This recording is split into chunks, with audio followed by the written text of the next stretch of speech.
இன்னைக்கு நம்ம காரசாரமான கருவாடு தொக்கு எப்படி செய்யுதுன்னு பார்க்க போகிறோம். ஒரு கடாயில் 2 டேபிள் ஸ்பூன் அளவுக்கு எண்ணெய் சேர்த்துக்கோங்க. இதோட அரை டீஸ்பூன் அளவுக்கு கடுகு சேர்த்துக்கோங்க. கடுகு நல்லா பொரிய விட்டுருங்க. கடுகு நல்லா பொரிஞ்ச அப்புறம் ஒரு 20லேருந்து 25 சின்ன வெங்காயத்தை பொடியாக கட் பண்ணி இதோட சேர்த்துக்கோங்க. 6 பூண்டு பல்லை இந்த மாதிரி நீள நீளமாக கட் பண்ணி இதோட சேர்த்துக்கோங்க. ஒரு கொத்து கருவேப்பிலை, அப்புறம் 3 பச்சை மிளகாய். இதை நல்லா பொன்னிறம் ஆகிற வரைக்கும் நல்லா வதக்கிக்கோங்க. உங்ககிட்ட சின்ன வெங்காயம் இல்லைன்னா நீங்கள் 3 பெரிய வெங்காயத்தை இதுக்கு யூஸ் பண்ணிக்கோங்க. வெங்காயம் நல்லா வதங்கின அப்புறம் ஒரு 3 பெரிய தக்காளியை இதோட பொடிசாக கட் பண்ணி சேர்த்துக்கோங்க. தக்காளி நல்லா சாஃப்ட் ஆகிற வரைக்கும் இதை மீடியம் ஃப்ளேமில் வச்சு நல்லா வதக்கிக்கோங்க. தக்காளி நல்லா வதங்கிருச்சு. இப்போ இதோட 1 டேபிள் ஸ்பூன் மிளகாய்த்தூள், இது உங்களுக்கு காரத்துக்கு ஏற்ற மாதிரி சேர்த்துக்கோங்க. அரை டீஸ்பூன் மல்லித்தூள், அரை டீஸ்பூன் மஞ்சள் தூள், அப்புறம் தேவையான உப்பு போட்டு இதை லோ ஃப்ளேமில் வச்சு ஒரு 2 நிமிஷம் வதக்கிக்கோங்க. இப்போ இதோட கொஞ்சமாக தண்ணி சேர்த்துக்கோங்க. ஒரு அரை டம்ளர் வரைக்கும் தண்ணி சேர்த்துக்கோங்க போதும்.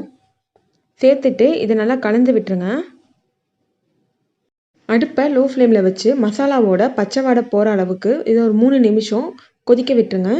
3 நிமிஷம் கொதிச்ச அப்புறம் இதில் இருக்க தண்ணியெல்லாம் வற்றி மசாலாவோட பச்சை ஸ்மெல் போய் இந்த மசாலா நல்லா வெந்து வந்திருக்கு. இப்போ இதோட 1/4 டீஸ்பூன் அளவுக்கு சீரகத்தூள் சேர்த்துக்கோங்க. சேர்த்துட்டு இதை ஒரு நிமிஷம் மட்டும் வதக்கி விட்டுக்கோங்க. இப்போது இதை தனியாக எடுத்து வச்சுக்கோங்க. ஒரு கடாயில் 1 டேபிள் ஸ்பூன் அளவு எண்ணெய் சேர்த்து உங்களுக்கு தேவையான கருவாடை நல்லா வாஷ் பண்ணிவிட்டு இதோட சேர்த்து ஒரு நிமிஷம் மட்டும் ஃப்ரை பண்ணிக்கோங்க. நான் 2 பீஸ் துண்டு கருவாடு எடுத்திருக்கேன். உங்களுக்கு எந்த கருவாடு வேணுமோ நீங்கள் அதை சேர்த்துக்கோங்க. இப்போது வறுத்து வச்ச கருவாடை இந்த மசாலாவோட சேர்த்துக்கோங்க. சேர்த்துட்டு இதை ரொம்ப மெதுவாக கிளறி விடுங்க.